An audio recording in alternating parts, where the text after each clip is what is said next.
Hello everyone, this is Gaurav and in this video we are going to discuss a problem of coordinate geometry for class 9th. This is very important problem, so see the problem. Write the coordinate of the vertices of a rectangle whose length and breadth are 6 and 3 units respectively. One vertex at the origin, the longer side on the x-axis and one of the vertices lie in the second quadrant.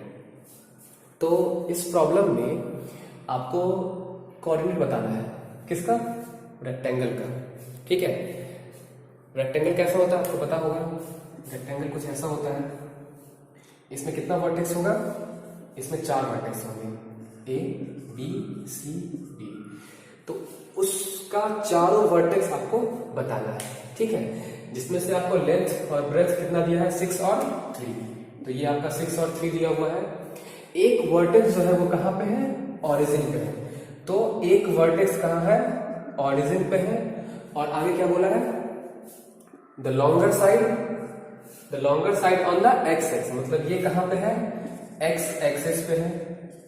और क्या दिया आपको, one of the vertices lie in the second quadrant, मतलब एक vertices जो है वो किधर लाई कर रहा है, सेकेंड एक्सिस पे, सेकेंड क्वाड्रेंट पे लाई कर रहा है। ठीक है, तो आप एक बात समझना, अगर ये ओरिजिन है, अगर बी अगर ओरिजिन होगा तो ये एक्स तो ये वाई।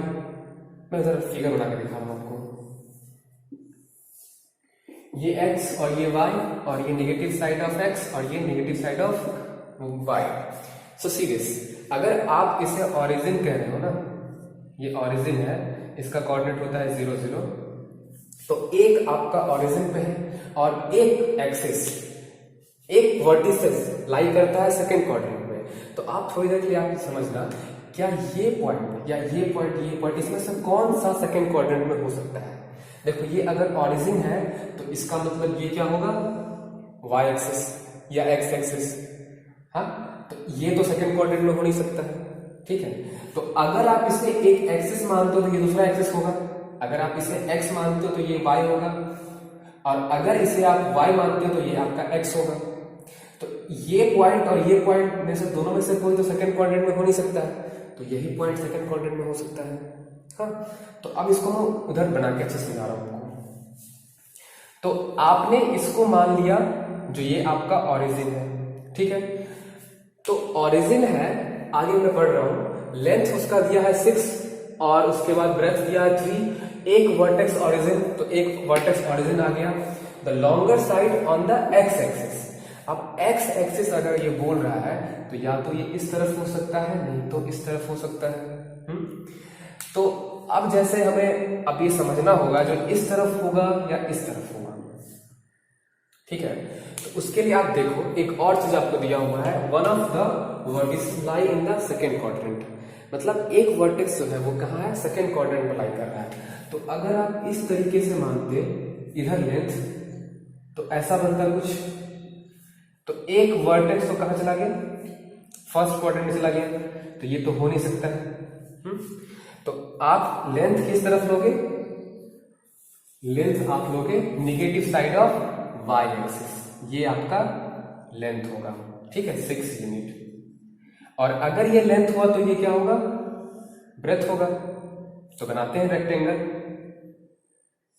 सपोज ये हमारा रेक्टेंगल बना, तो अगर ये 6 है तो यहाँ का कोऑर्डिनेट क्या होगा, आप देख सकते हो, ये एक्स एक्सिस नेगेटिव साइड वाला है, तो यहाँ पर जितना एक्स में कितना गया, 6 तक गया, तो -6। और वाई तो गया ही नहीं क्योंकि एक्सिस पे है, तो 6, 0।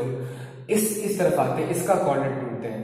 तो आपको पता है ये वाई की तरफ गया है, एक्स की तरफ तो गया नहीं है, तो इसके लिए एक्स क्या होगा आपका, 0 होगा। और y में कितना गया है, ये तो 3 यूनिट गया है, तो 0, 3। अब आते हैं इसका कोऑर्डिनेट बताते हैं। तो इस कोऑर्डिनेट के लिए आपको क्या पहले जानना होगा, x में कितना गया, तो x में ये -6 तक गया, और y में कितना गया, मतलब यहां से ऊपर ये देखो आप, ये y कितना गया, 3 गया है, तो ये आपका 3। y कोऑर्डिनेट पॉजिटिव होगा क्योंकि ये ऊपर की तरफ गया है, अगर नीचे की तरफ गया होता तो नेगेटिव होता, ऊपर की तरफ पॉजिटिव। और अगर इस तरफ आया है तो x क्या होगा, नेगेटिव। तो ये आपका कोऑर्डिनेट हो गया, ये सारा कोऑर्डिनेट हो गया इसका रिक्वायर्ड। सो आई होप इसको ये समझ में आया होगा, आप इसको नोट कर सकते हो। Thank you.